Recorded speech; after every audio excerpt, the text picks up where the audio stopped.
hope is our word. I'm wearing it on my shirt. Hope is our word, and there's always hope. And that literally, that word, you have to choose hope sometimes, because sometimes you can't see it, sometimes you can't feel it. And for us, and for probably all businesses, really the words I think that are hugely impactful are adapt and move forward. Just waking up every day knowing that you have gifts and you have a passion and a purpose to give. We've certainly, adjusted our entire way of life, and hopefully, we can come back to some level of normalcy going forward. But I think it's just staying authentic, true to who you are, with an end goal in mind. And staying positive has to be a choice that I wake up and make every single day. But I do think it's really important, even though we're staying positive, to still recognize that there are hard days and that we're not wired to be stuck in our house and away from other people, and that's okay if that's wearing on you. There's still things you can look for. I think my greatest tool is probably gratitude. And one of the things that I can tell you saved me every day was, first of all, be grateful for what you do have. So just stop when you start getting freaked out about things. Just stop and think, but what do I have that really is okay? What's going well? So focus on that piece. But then secondly, just tell yourself repeatedly, it's okay if you're not okay. It really is okay if you're not okay. And it's the same for your kids.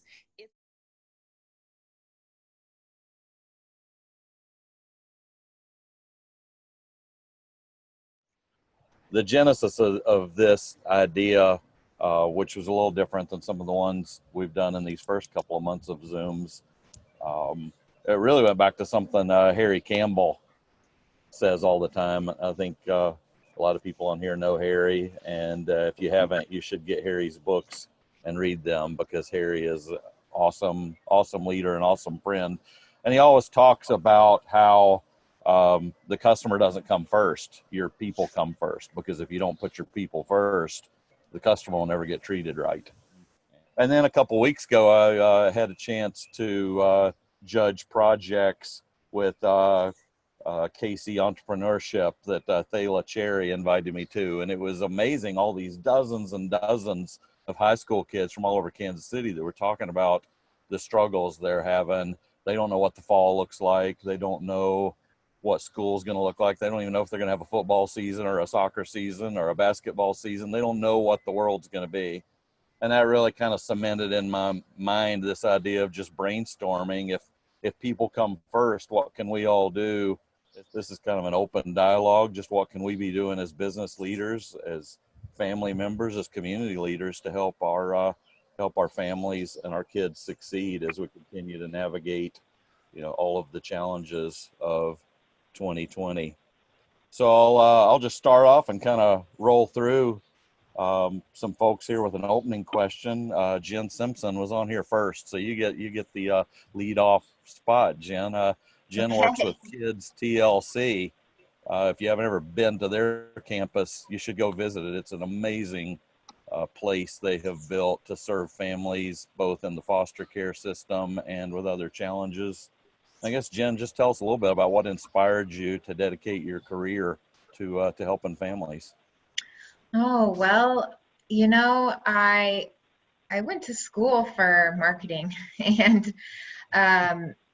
I, right out of school, interviewed for a lot of sales jobs and things like that, and it just didn't feel quite right. And through a series of events, I landed at KidsTLC. I actually started out working directly with our kids who are there. And these are kids who are really dealing with a lifetime of trauma, at least the ones that I was working with at the time. And this place it's changing their lives. It's making, and talk about uncertainty, it's taking a life that they haven't been able to trust any adult, and they've bounced around, like you were saying, from home to home, and it's just somewhere that I feel like I can leave every day and know that we're doing great things and healing families. And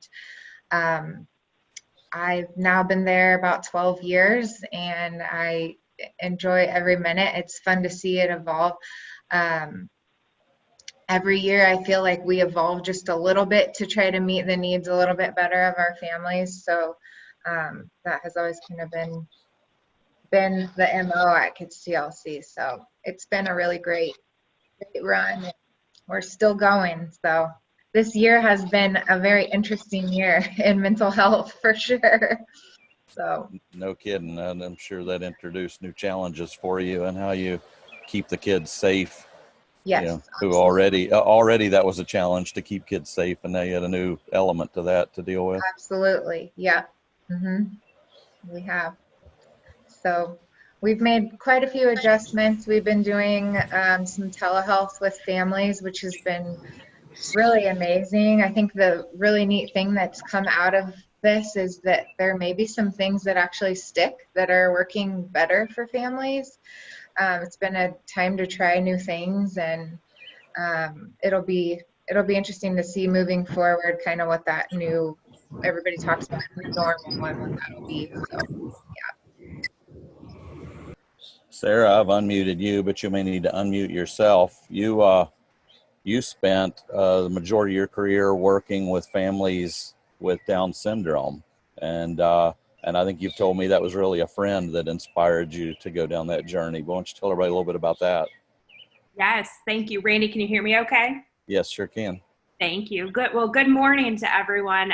It's such a pleasure to be on here with you this lovely Thursday morning. I see some familiar faces and some familiar names as well. So appreciate the opportunity to jump on here. Yes, I grew up in Olathe. Actually moved to Olathe when I was 5.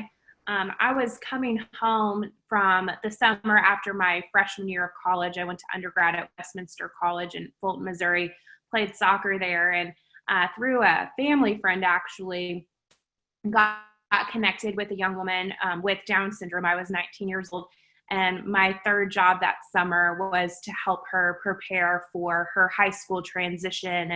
And we were just talking a little bit about TLC, which, Jen, I'm very familiar with, and all of the wonderful work that you and Aaron and Shannon and Andy Sproul is a good friend of mine do at TLC.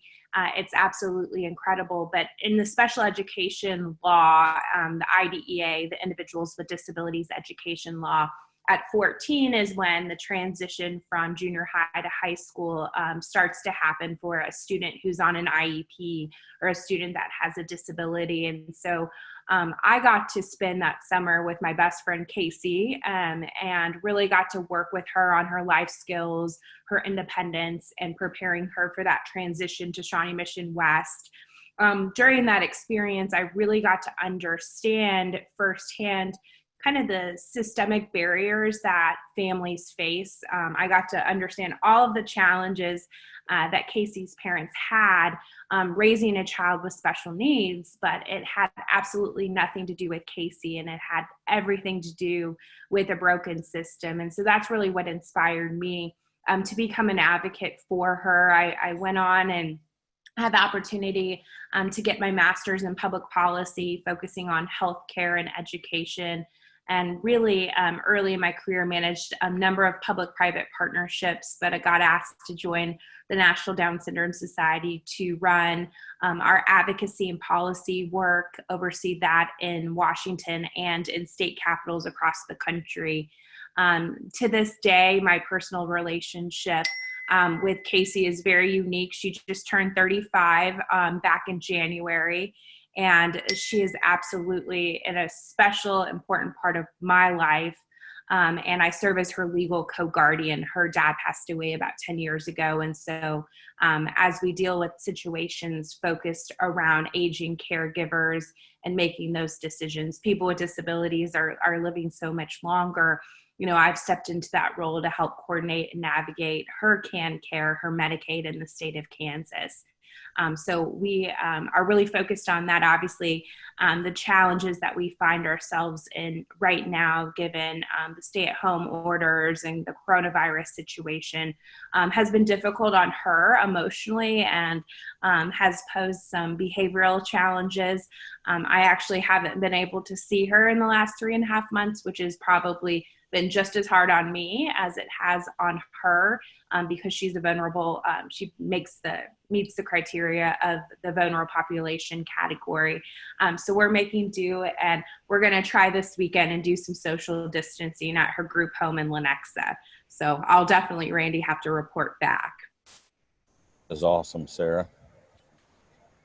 Let's go to Kim and Deliece.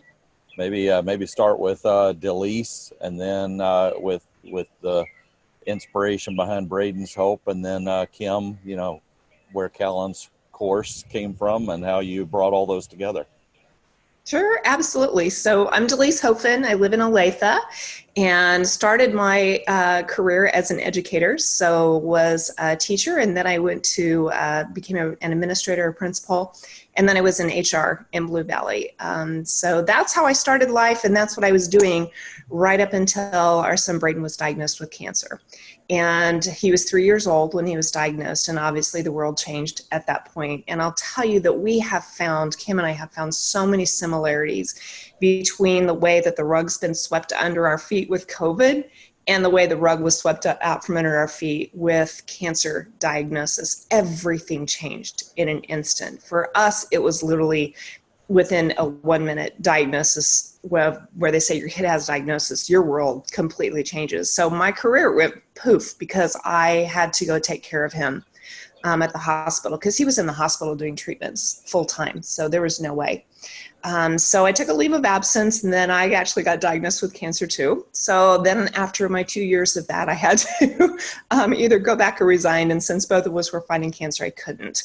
And during the process realized that kids don't get a lot of funding for their cancers. They only get about 4% of the National Institute of Health's budget for cancer research. And our son actually faced the words no known cure, and there was nothing that they could do for him. And so we started trying some crazy unknown things, and we got really lucky. And he actually is right now a sophomore in high school,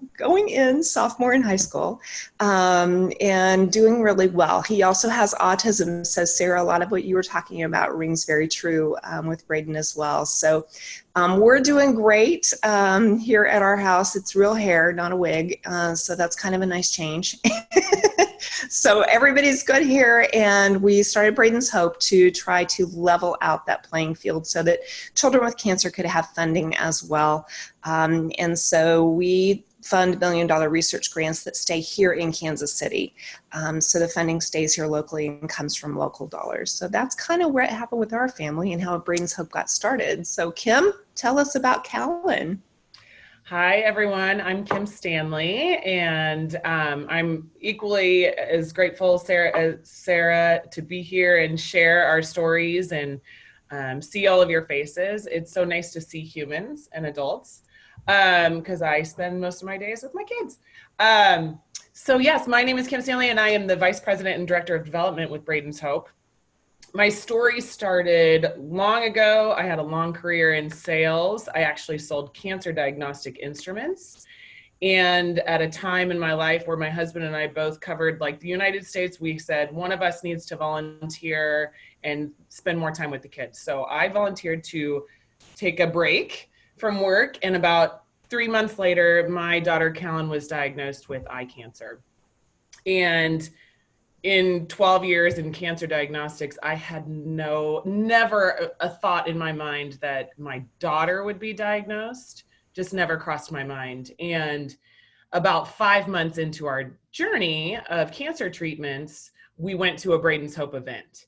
And at that event, I got to listen to Deliece, who is my ultimate inspiration. And I learned that cancer funding for pediatrics was vastly underfunded. I had no idea that only 4% of the National Health Institute budget was allocated to all pediatric cancers. I thought when I donated every so often to cancer funding, it was evenly dispersed for all types of cancers, and that is not the case. There have only been 4 new drugs. The drugs that my daughter was using to cure her were the same drugs they developed in 1950, 1960. There have only been 4 new drugs developed for kids. And so my daughter and Braden and all of our friends who are fighting cancer have an unfair battle. And so on that night, I was inspired by Deliece and decided to start volunteering with the organization. And I just felt compelled to give back because the truth is we saw way more blessings than we saw darkness in our cancer journey. And although it was devastating that she was diagnosed, there were way more blessings. And I think, is that Braden? That's Braden popping in there behind Deliece, if you can see him. He's doing surgery. Oh, yes. Well, he's appropriately wearing a mask. So we saw way more blessings than darkness, and just continued to volunteer and decided we wanted to host an event. Our family did, but we didn't want to create our own 501c3. So we created a golf tournament called Callan's Course for Hope, and we fund through Braden's Hope. And after 3 successful years of doing that, Deliece and I decided that it would be awesome to work together. So I decided to take a leap of faith and join her. I tell people that my daughter's cancer diagnosis was God's way of showing me my purpose in life. And so it really is an enormous blessing to work alongside Deliece and be a voice and an advocate for these children who face an unfair fight against cancer. So we continue to host the golf tournament. It is considered an event arm of Braden's Hope. So the real full name is Callan's Course for Hope for Braden's Hope, but that was too long. So we do that every year. It actually gets to go on this year as planned because COVID is not stopping golfers. So we are hosting the event on August 28th, which we're super excited about, and feel very blessed that there are people that have the ability to give because this has impacted businesses in difficult ways. So we're very fortunate that there are people that are still able to give so that we can continue funding, because that was kind of the scariest thing for us with Braden's Hope was going, okay, how do we ask people for money when they're all struggling? And so that's been a challenge. We're reinventing, and everyone's word is pivot. So we're doing our best. Our gala that we hold every year that raises over $700,000, we are making the decision to do it virtually. So Deliece and I, and those that know us, know that we are not tech gurus. So we're learning a lot about how this world is working. So Zoom has kind of changed our life. And for Deliece, Braden falls into that vulnerable category of kiddos and or people that could fall victim to COVID and be very dangerous. So Callan, my daughter, is now 8. She's doing well. She's thriving. She's a very sassy 8-year-old. She's lost vision in her right eye, but all things considered, that's a small price to pay. We're glad she's here, and she plays volleyball and swims and basketball. She loves basketball because she likes to push people. She doesn't care where the ball is. But she's great, and she's my inspiration, and she's why I get out of bed every day. And I think what we're seeing in this world with COVID is that what everyone is looking for is research and a cure. And those are 2 things that we hope for at Braden's Hope. So those are the things we fight for every day. So I went on a little long. Sorry, Randy. That's awesome. You got a lot of good stuff to talk about. And I'll always make time for you to talk. I appreciate you. Going back to that theme then, and we've already heard it a little bit here, the Harry Campbellism that your people better come first. And we heard a couple of stories there of the juggling of work and career with family already. Jen, let's go back to you and talk about, are there stories you think that come to mind of where you've seen families struggle with that balance between business and family, and any ideas that you've seen that worked well for families to be able to address that? Yeah. You know, we at KidsTLC, we talk a lot about connection, and I think when we talk about uncertainty, it doesn't feel safe. And we know as humans that we feel safest in connection. That's not just a theory, that's science. Like, we know that our brains move to a safe space when we're in connection with people. And a lot of what we're going through, whether it be with COVID, where we're actually having the physical and social distancing and disconnection, the social justice issues, politics, it's all rooted in disconnection. And so, of course, we are feeling some unrest there. And, I actually was talking with one of our head clinicians yesterday just about what he had seen. Like I mentioned, we're doing a lot of telehealth, especially in our outpatient behavioral health. And the families that use that program, they're families like yours and mine. They're kids like yours and mine. Like, it's not necessarily this huge traumatic thing while they're with us. It's just open to the public. And so a lot of what he was saying, I was glad we talked, because I think it's really relatable for this group. He was saying, the first thing, especially as adults and parents, that we have to do is understand how it's affecting us first, and really sit with if it's making us anxious, if it's making us stressed, and being aware of that, so that when we are going into interactions with our kids, we can stay very regulated.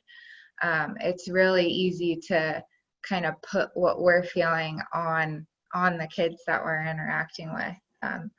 But after we do that, really the best thing we can do is just connect, because that's what's going to make our kids feel safe. And giving them room to talk and just feel heard. I think so often as the adults, we want to fix. So as soon as we hear, our kid is scared, or they're worried about school and when they're going to go back, or they're upset about not seeing their friends, or they're worried about somebody getting sick, we want to fix, and we want to say things like, don't worry, it'll be okay, everything's going to be fine, we're safe, but actually that doesn't do them any good to say those things. And it feels a little strange. We do a lot of parent trainings on this concept, and we teach parents, just to give them the space. You don't have to fix. Just let them talk and be heard, and be accepting of what they're feeling. Get curious about our kids. And I've seen some parents who are they're seeing behaviors in their kids that maybe they haven't seen before, and it's really easy to want to react to the behavior and have consequences. But if we take a moment, rather than trying to fix the situation, and just take a minute to try to understand our kids, that's what's really going to make the difference. And Brandon, that I talked to yesterday, he said he's really seeing two things in telehealth. He said he's seeing, on one hand, the parents who are stressed, they want to get school done, they want to make sure their kids are on top of things, they're staying busy, they're juggling work, and they want to make sure everything's getting done, and that stress is being put on to their children. And those are the families that are struggling, and those kids aren't adjusting as well. And then on the other hand, he says, I'm seeing families that the parents have just decided, you know what, pressure's off, I'm home, I'm going to play with my kids more, I'm going to just be here, we're not going to worry about getting it perfect. And those are the families that are thriving. The ones that don't feel like they have to have it all together, they're just spending time, and they're getting to know their kids, they're learning things about their kids they may not have known. And so yeah, he said the two most important things he's seeing right now is making sure we ourselves are regulated, and that we are addressing our own anxieties and coming to terms with those, and also just taking time to connect and not try to fix. So, yeah. That's awesome advice. Sara, you talked a little bit about some of the barriers that that you had seen as you were working with folks beyond just the governmental or funding or insurance barriers. What were some of the career barriers you saw of families as they dealt with their challenges and also balanced their jobs? Absolutely. Well, I think probably Jen and the rest of the speakers here today can probably attest to this. You know, a lot of times when you're navigating the special education system, especially in our public schools and our private schools, it's kind of that extra assistance and a little bit of support that our students with disabilities need on a daily basis. And so, you know, I've talked to a lot of my families, a lot of the families that I'm close to here in Kansas and across the country that have struggled with that extra assistance when they're trying to do the teleeducation and e-learning that goes into supporting a student with a disability on a daily basis, and not having that extra set of hands, especially when, you know, both parents are probably also trying to do their own work and Zoom into different meetings and different calls. So that's certainly been a struggle. The other aspect of organizations that we've partnered with kind of centers around that direct support. So I've been involved with an organization that provides therapeutic writing for individuals with disabilities, both intellectual and developmental. We haven't been able to have those types of services, those extracurricular activities and outlets for opportunities for growth and development beyond just the classroom. So that certainly has been a struggle. And a lot of my work too in the disability community has centered around creating essentially customized competitive employment opportunities for people with disabilities. A lot of our adults with Down syndrome across the country and other disabilities have also been either furloughed and their jobs have been put on hold. And so emotionally, you know, that's tough for, you know, anybody, and having that extra level of, you know, explaining, you know, why you can't go to work, you know, every day. And so a lot of my friends with Down syndrome, you know, having that adjustment has been difficult. And so we've been having discussions with some of the job coaching and the job supports around the country as to how do we integrate people with disabilities back into their jobs, and the jobs that they actually are going back to, the whole environment is different. So if you're working in a grocery store, for instance, there is some extra levels of precaution. So you have to introduce a new level of job coaching and job training into the actual work environment. And then also, obviously, we're dealing with a lot of unemployment in this country, and people with disabilities obviously aren't immune to that. So we have a lot of challenges ahead, and, you know, I look forward to continuing to roll up my sleeves to address some of those issues and those challenges. But continuing to have dialogues like this are obviously incredibly important. Great.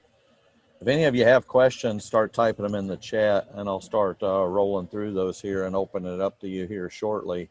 You know, Kim and Deliece, you know, going back to that idea that, you know, in a company, your people better come first. Are there companies that you have worked with or you've encountered in the families you serve where you say, wow, that company just gets it? Yeah, they're really focused on helping their employees and their families thrive even through a difficult time. Are there lessons you've seen there that you've learned from?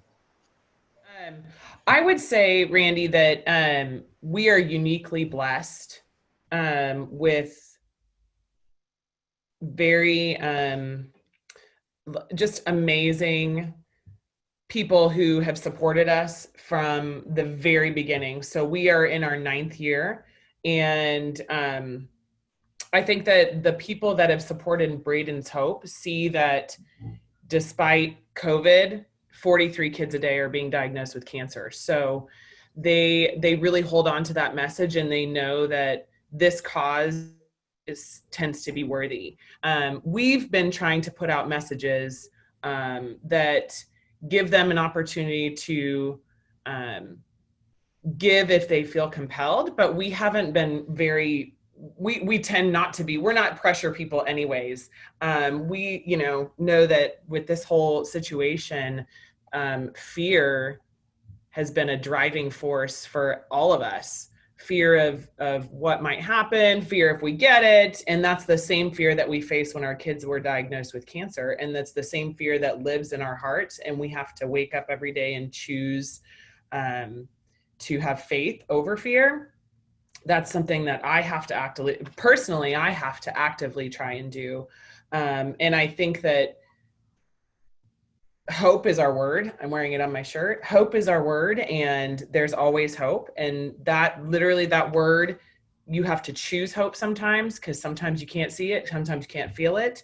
And for us, and for probably all businesses, really the words I think that are hugely impactful are adapt and move forward. And we're seeing that businesses are trying to do their best to find ways to adapt. And I think what we're seeing is that a lot of businesses that are making choices to pivot and do things differently than they've ever done before, like Jen said earlier, we're finding, well, this might be something that's going to be awesome in the future. And how many more people we can see by doing Zoom meetings in a day versus, driving 30 minutes to an appointment. So Deliece, I don't know if you want to add on to that. I would just say, Jen, what you were talking about with just kind of acknowledging where you are, I think that's one of the things that we really learned with all of our cancer journeys. I mean, it was about 10 years long of cancer fighting stuff. And one of the things that I can tell you saved me every day was, first of all, be grateful for what you do have. So just stop. When you start getting freaked out about things, just stop and think, but what do I have that really is okay? What's going well? So focus on that piece. But then secondly, just tell yourself repeatedly, it's okay if you're not okay. It really is okay if you're not okay. And it's the same for your kids. It's okay if they're not okay. I think we put so much pressure on ourselves to be okay, and that's unrealistic. We're not always okay. Kim was talking about how Braden is high risk. He's very high risk. He's got every high risk factor minus age. So we are sequestered in here. We are stuck right where we are, and all of my interactions are on the computer or via Zoom. But I have an 18-year-old who is going to football conditioning and going to wrestling conditioning. And so he's out. So we're having to keep him somewhat separated from, well, not somewhat, completely separated from Braden in the house, because once he goes out, everybody that he's touched, now he brings back in with him. So the potential exists for him to bring something back into the house. That's been a real struggle. It was easier. Braden's gone through transplant twice, and we've had to do the isolation pieces before. But it was easier when Zach was little and he didn't have a life. Now he does. And so he's got all of these things that he has to do. And I can't make him give up his things that he wants to do. So we're finding lots of ways to work around that, but just especially working with him in having him understand that I'm not okay. I personally, Deliece Hofen, am not okay. I freak out if I have to go anywhere and need to boil myself when I get home. And it's not, I'm a wreck. I'm absolutely an anxiety-ridden wreck when I have to leave this house because I'm scared for what I'm going to bring back to Braden.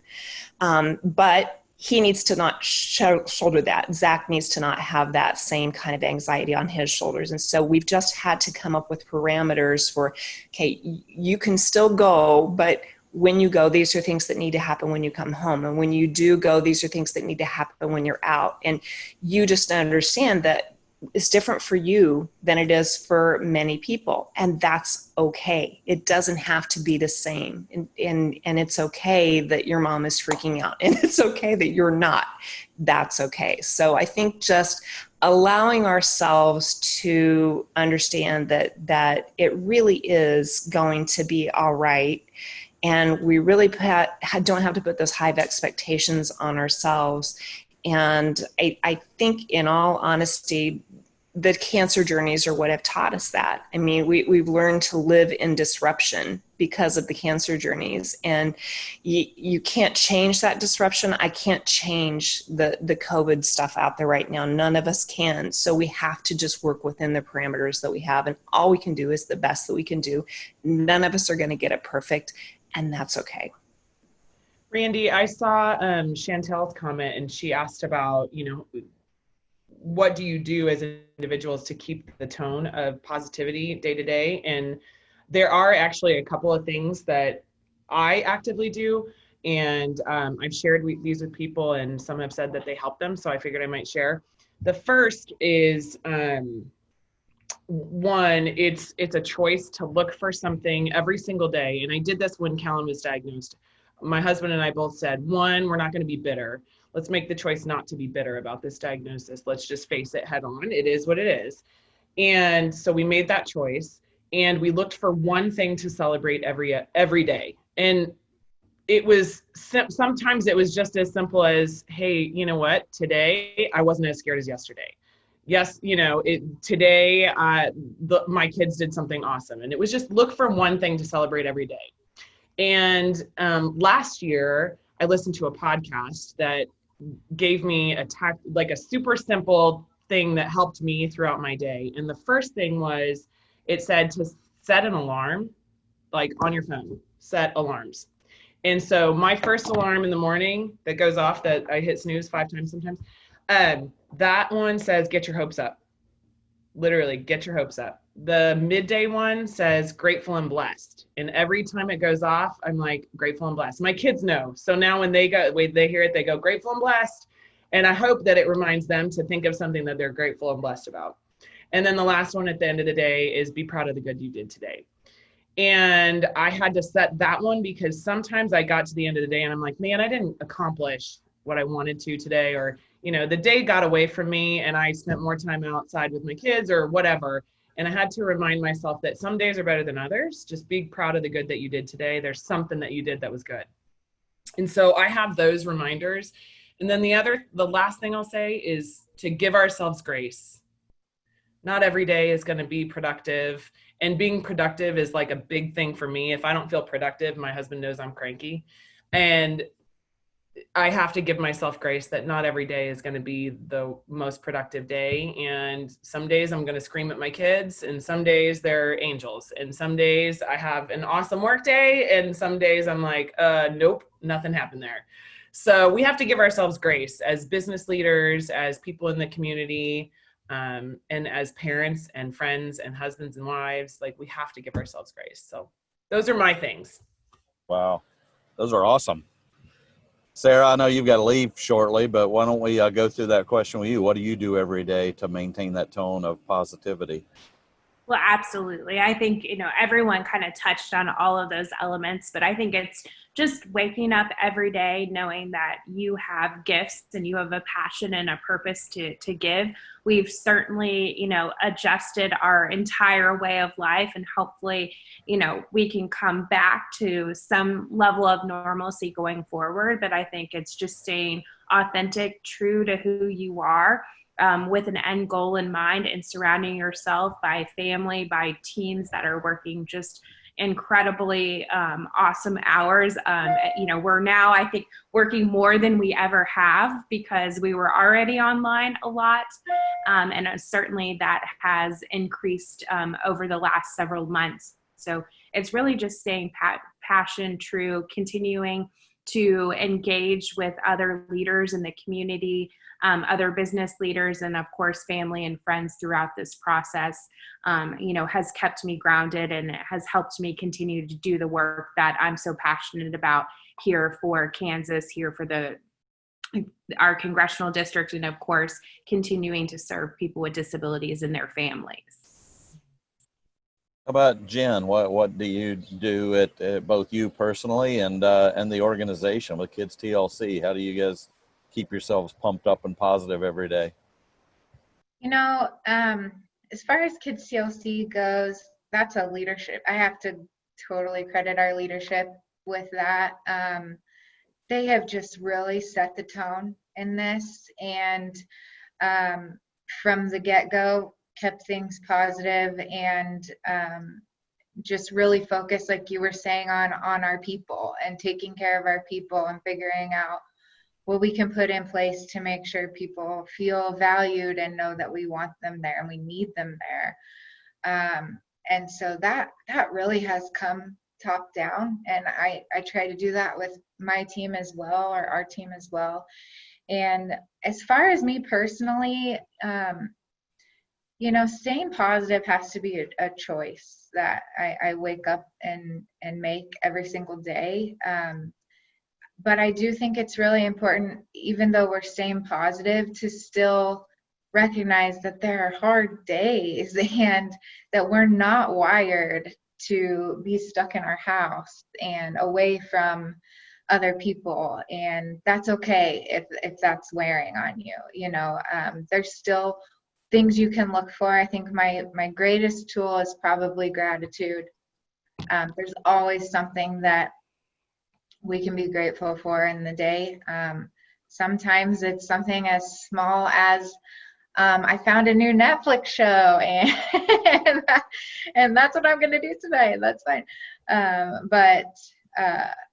Yeah, I think those two things: making the choice to be positive, but also practicing gratitude. And somebody else said, giving yourself grace on the days that it's hard. It just is hard. And I'm seeing a lot of questions about, you know, how do we stay genuine and authentic, which I can get into more. But I think that's part of it. And I think that's what connects us too, you know, because if I'm feeling that way, I'm not the only one feeling that way. And just because that might not feel like a positive emotion, when you connect with somebody who is feeling the same thing, that feels good, you know, and you feel validated. And I think staying authentic is important in that as well, because it helps other people feel seen and heard. So. And in checking your own emotions, particularly anxiety and fear and worry, you know, I've felt that there's a risk to come off as inauthentic. So how do you have any strategies, Jen, to balance projecting calm and projecting it's going to be okay and we're going to get through this with not appearing like you're trying to put lipstick on a pig? Yeah, that like everything's gonna be fine. You know, I think the awareness alone already puts you in a place where you're not reacting. You're aware of it, and you can consciously move forward rather than just reacting in anxiety. And I think that whether it's with kids or coworkers, it is really important to be genuine. Kids see right through that. If you are not being honest with them, they know. But I think keeping it simple, and it is okay to be vulnerable. I think that takes a lot of courage to be vulnerable and realistic. And we use something, I won't get into it in super detail. If anybody's more interested, I can definitely send more information out on this. But on campus, we use something called PACE, P-A-C-E. And it's just our way of being, not just with our kids on campus, but with each other as well. And it stands for playful, accepting, curious, empathic. And in any conversation and any interaction that we're having, I do it with my family, friends, kids. We're always using one of those things. So playful works works really well. I mentioned that earlier. It helps kids feel safe. But accepting, curious, and empathic, the way that conversation goes when you use those things is so powerful. So for example, say your kid's coming to you because they're scared grandma is going to get sick. And, you know, our first reaction might be, oh, don't worry about grandma. She'll be fine. She's safe. She's got a mask. She's staying in. And rather than doing that, we can get curious about that and say, oh, it seems like you're really worried about grandma. Is that right? What's your biggest worry about that? And if they say, you know, I'm afraid she's going to get sick and I don't want her to die, you know, that's whatever that is for them. Then we're just empathic and we're accepting, and it's, yeah, that is really scary. I worry about that sometimes too. And it's just something that we're just going to navigate right now. Do you want to call her and see how she's doing? You know, and just giving that space. But also it's okay to be vulnerable, and it's okay to maybe share a little bit about what you're feeling, because again, it builds that connection and it validates. And when we're empathic and we're accepting of where others is at, that's well too. It's a little bit harder to have a conversation with myself and demonstrate that, but it really is powerful if we can build connection that way. It does come across authentic. It is authentic, and that is really important. Like I said, people will see right through it if it's not. As a leader with our team, I mean, we talk about what we're nervous about. I put out what I'm nervous about all the time. Rajane is on this call. She's on my team, and we've had to make a lot of adjustments to our fundraising stuff this year. And I think I said on a call last week, I'll be honest, this scares the crap out of me, but we're going to try it anyway. And everybody's like, yeah, me too. We'll figure it out. So honesty is important, but coming at it from a place where you're aware, if you're aware of what your worries are and your anxieties are, then you can come at it from a proactive place and not a reactive place. So. Thank you. Yeah, Kim and Deliece, I imagine you've had to have some really tough conversations at home too, but balance those with optimism. You know, is there anything you would add to that you've personally tried? Yeah, I would say very similar to what she's talking about. I think for us, we had to tell our then 7-year-old that her sister had cancer. That's a pretty tough conversation to have. And for us, we wanted to, what we say is we want to quiet the noise around the scary stuff by being honest. And we really chose our words very carefully. And I feel like I tend to do this, and Deliece does this. We're very intentional with what we communicate. You can say things that are scary without being scary. So, you know, using words like cancer, some kids die from cancer. Telling my 7-year-old that was pretty heartbreaking.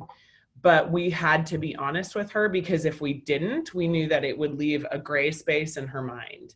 So when we communicate with our social media audience from a Braden's Hope perspective, we tend to be very honest, and we try to stick, I think the word on here in some of these questions is authentic. And how do you do that? I think that we surround ourselves with people that inspire us. We look for those kinds of people, and we try to put the same kind of material out. And if it doesn't feel authentic, we don't put it out there. And I do that the same with my kids. I try to choose who and what they're influenced by.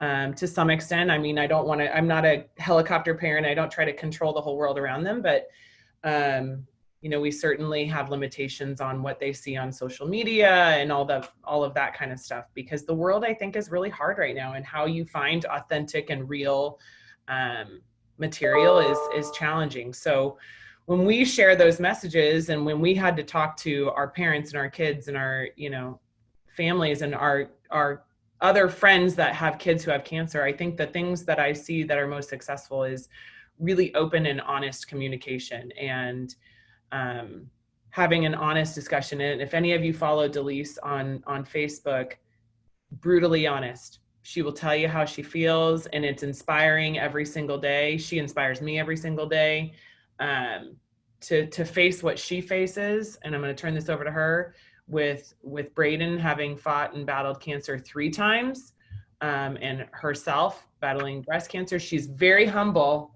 She won't accept all of it, but to face all of that and to do so with beauty and grace, it really is an amazing thing to see. So, surrounding ourselves with things that inspire us and quieting the noise of the things that don't, I think is a helpful tactic.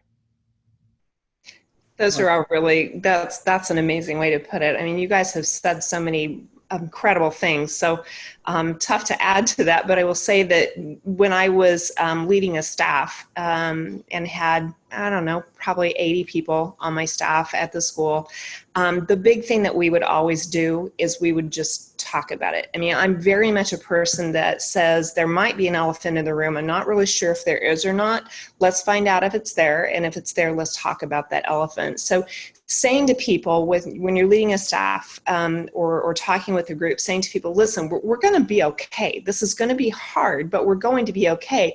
But let's talk about the things that are freaking us out right now. What are the things that we're most worried about? What are the biggest what ifs for you that you're like, man, if this happens, what are we going to do? If this happens, what are we going to do? Because the best way to go into something is having that open communication and having a plan for what could happen. I am a worst case scenario planner. I start with worst case scenario, and I work my way back and talk myself off the ledge. So that's how I emotionally cope with things, is to say, what's the absolute worst thing that could happen? And if that thing happens, what am I going to do? And so then I can kind of back myself down out of that. So that really is a good coping strategy for me. And so I think that just talking about stuff and getting it in the open, instead of keeping that inside of us, because when we keep it quiet inside of our own head and with the people that we're with, then they feel like they need to keep it quiet too. And I think Jen said this many times in a very eloquent way.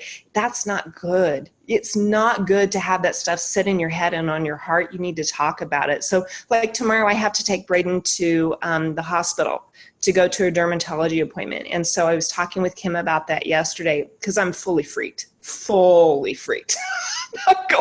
One person sneezes and I'm probably gonna be like, no, it's gonna be horrible. But I'm completely convinced that we can make this work. And so just talking about that yesterday with Kim, I'm like, these are the things that I'm all freaked out about. And she had a great solution, and she offered to come with me and block and throw elbows and move people out of the way. And I'm like, do it.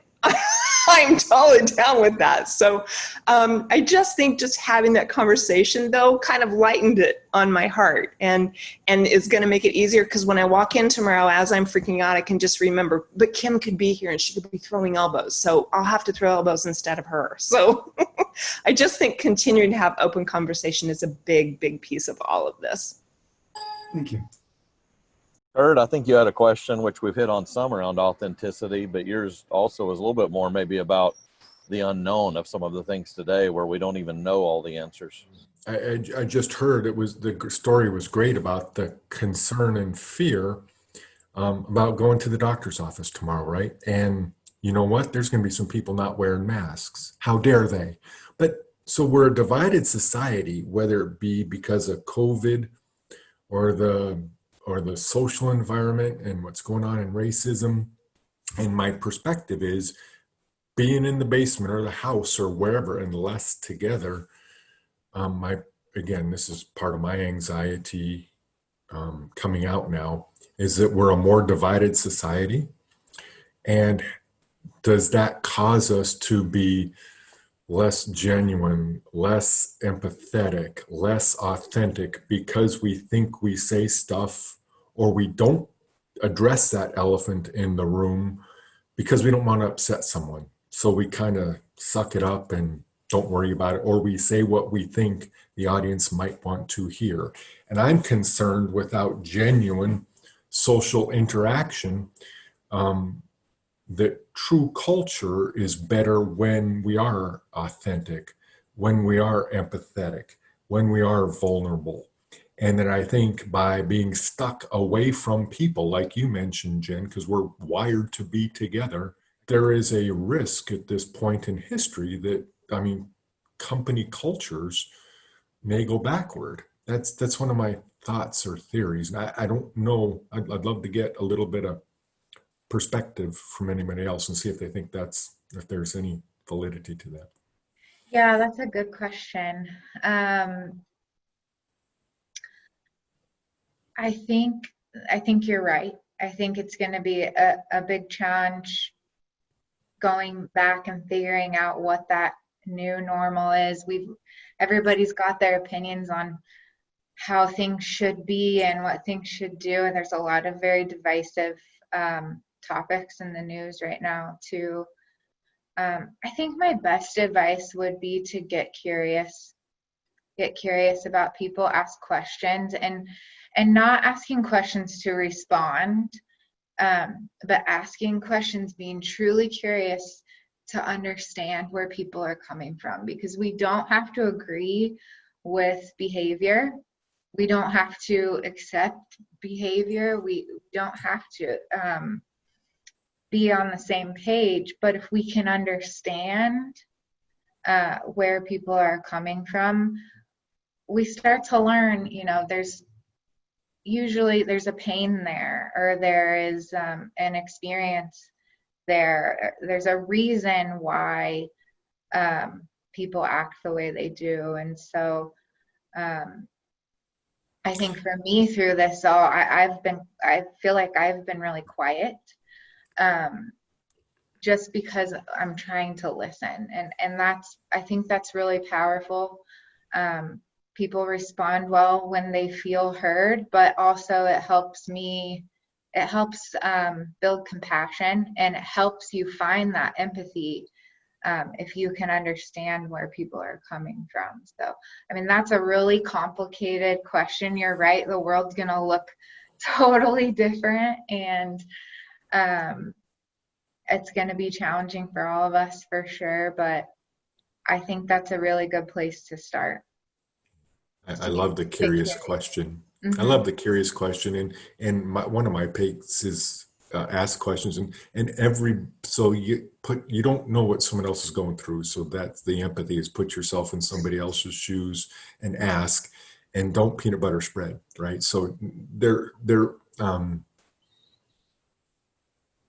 everybody is an individual and has a unique perspective. Everybody. God made us unique, and we're all individuals with free will. The reality is we're all individuals and our perspectives are different.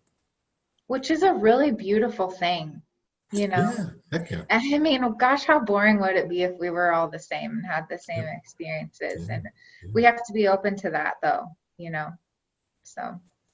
Thank you. Mm-hmm. Kim, Deliece, anything you would add to that? I completely agree with everything that Jen said. I think that the big thing for us going forward is to not put our past experiences, not to expect things to be the same. I mean, I think if we completely expect things to be the same moving forward, that we're denying reality. That's not the reality. The reality is things are going to be different. And so we have to be willing to accept that things are going to be different and know that change is coming. Change has already come. We're still going to have changes that are going to be in the future. And the other thing is that I think that's super important is that while I'm freaked out to go to the doctor's office and take my son to the doctor's office, a lot of other people are not. And that's okay. If you don't have your mask on, that's okay. I'm fine with you not having your mask on.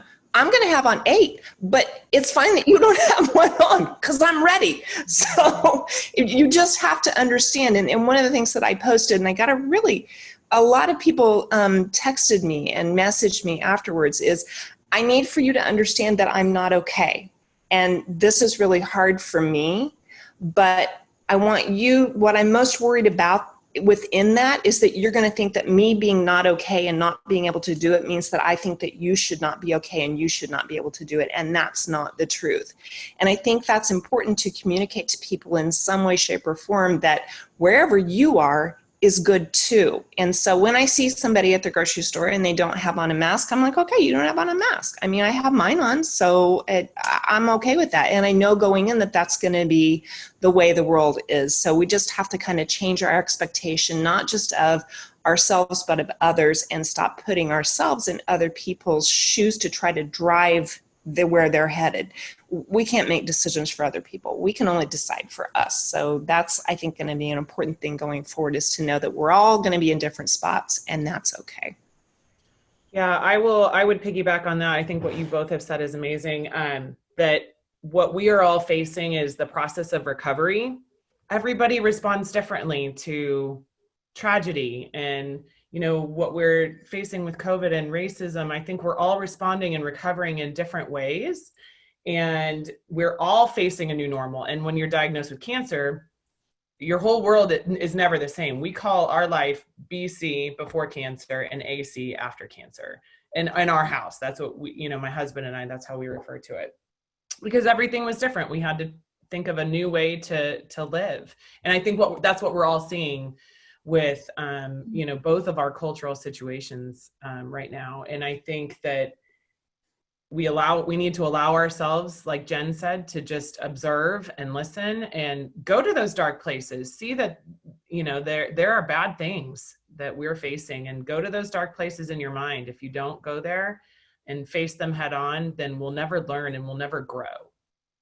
And I think growth is the most important thing. And, I said to, my husband and I said at the beginning of our diagnosis, well, I hope that our daughter, one, is either doesn't remember anything, or she's profoundly impacted. And we hoped the same for ourselves, that we would be profoundly impacted by what we faced. So I hope that that's what everybody feels.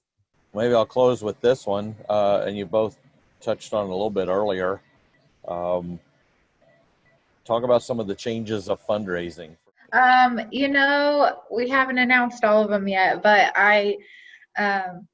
fundraising is interesting this year. We're really having to kind of shift strategies, and like one of you guys said earlier, people are hurting, businesses are hurting, and it doesn't feel great all the time to be asking for money, but we know there's people out there who believe what we believe about mental health, and we have had to shift some of our event strategies as well for this year, which we're actually meeting about today. And those are they raise a lot of money for us, and I'll be totally honest, it's going to be a hard year. It's going to be a hard year for a lot of nonprofits, and we know, I think what we have to do is just stay true to our why and what we believe about mental health, and we know that will align us with people that believe the same things. And I read the other day a story about, or a post somebody posted about COVID took my brother, and it wasn't because he got sick from COVID, it was because of all the isolation. He had taken his own life, and we know that there's going to be a lot of fallout from the last few months, financially and in a lot of different ways, businesses as well. And one of those fallouts is going to be mental health. People are struggling, and so we know what we're doing is important. So we'll keep doing it. We are shifting some strategies. We've already postponed our golf tournament, which is happening August 17th at Shadow. And today we're meeting to talk about our big fall event. So we just will do it and stay positive and realistic at the same time. So thank you for asking. Kim, Deliece? Well, we have also needed to do some pivoting here, making some changes, but I'll tell you what, we're looking at it as an opportunity, because if things have changed and we can't fix the fact that that things have changed. I mean, they just are different. What we can do is we can look at that and we can say, okay, given this new set of circumstances, what are we able to do? Because guess what? 43 kids a day are still being diagnosed with cancer. Kids still don't have treatments for their cancers. I have too many friends that are currently with their children in hospice. It's not okay. It's got to change. And so literally we just had a meeting with our executive board the other day and I said, listen, this is scary. It's very scary. We can't fund anything this year be our answer. That can't be our answer. So we are completely shifting things around and looking at new and more creative ways to do things. And so we're going virtual with our gala this year. We made that decision early because we don't want to it's not until September 26th, but we don't want to get to a point in September where all of a sudden we're back on restrictions and we can't have the event at all. So we just said, okay, listen, let's just embrace it and go ahead and do virtual. So got a lot of things going on with that. Our 5K we're still hoping is going to be in person, but if not, we've got a backup plan for virtual with that. Our golf tournament should be okay. We got a little bit of restrictions perhaps with how many people can be in a cart. The way that we do business and the manner that we organize our events is going to be different, but we still have to do what we're going to do because kids' lives depend on it. So we're not going to just give up and say, gosh, I guess we can't do anything this year. We're just finding new ways to be able to do things. And that's requiring creativity. And Kim and I have adopted the mindset of this is an opportunity for us instead of this is a uh-oh, because it is an uh-oh, but it has to be an opportunity. And when you approach something from the mindset of this is an opportunity instead of, oh, what are we going to do? This is not going to work. You're going to get a way more positive result. So we're just choosing to look at it that way and crossing our fingers and hoping it all works out. She said it perfectly. I have nothing to add. Cool. Well, thanks for all of you for the inspiring words and your examples, and going back to that idea that our people come first. That starts at home. It goes to work. It goes to our community, and I think all of us as leaders have that opportunity. I learned a lot of things today that I've written down and that I've recorded and that we're going to put out there, and that we will try and remind everybody of just your wonderful spirit and the things you all are doing to help others. I think it'll help all of us. So thanks a lot. Thank you.